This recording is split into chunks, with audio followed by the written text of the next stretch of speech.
ഉക്രൈനെതിരെ യുദ്ധം തുടരുന്ന റഷ്യക്കെതിരെ കൂടുതൽ ഉപരോധങ്ങൾ കടുപ്പിച്ച് യൂറോപ്യൻ യൂണിയൻ രംഗത്തെത്തി. ഇതോടുകൂടി വലിയൊരു സംഘർഷാവസ്ഥയിലേക്കാണ് ലോകം നീങ്ങുന്നത്. ഇപ്പോൾ യൂറോപ്യൻ യൂണിയൻ പ്രഖ്യാപിച്ചിരിക്കുന്നത് റഷ്യയിൽ നിന്ന് വാങ്ങുന്ന ക്രൂഡ് ഓയിലിന്റെ വില $47.6 കുറച്ചിരിക്കുന്നു. നേരത്തെ G7 ഉപരോധം മൂലം അത് 60 രൂപയായിരുന്നു. ഇപ്പോൾ റഷ്യക്ക് എണ്ണ കൊടുക്കാൻ കഴിയുന്നത് $47.6.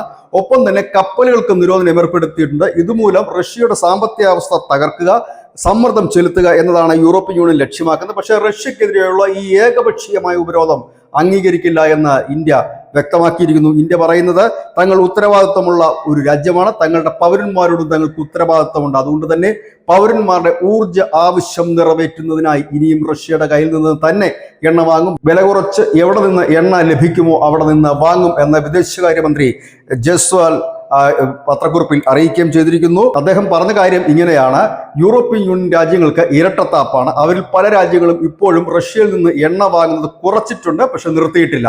പകരം റഷ്യയിൽ നിന്നും എണ്ണ വാങ്ങുന്ന മറ്റു രാജ്യങ്ങൾക്ക് നേരെ ഉപരോധം പ്രഖ്യാപിക്കുന്നത് ഇരട്ടത്താപ്പാണ്.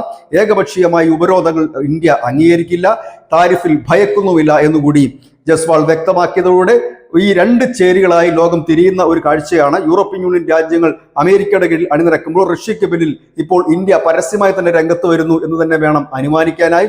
കഴിഞ്ഞ ദിവസങ്ങളിൽ സമാനമായ ചിന്താഗതിയുമായി ബ്രസീലും ചൈനയും രംഗത്തെത്തിയിരുന്നു.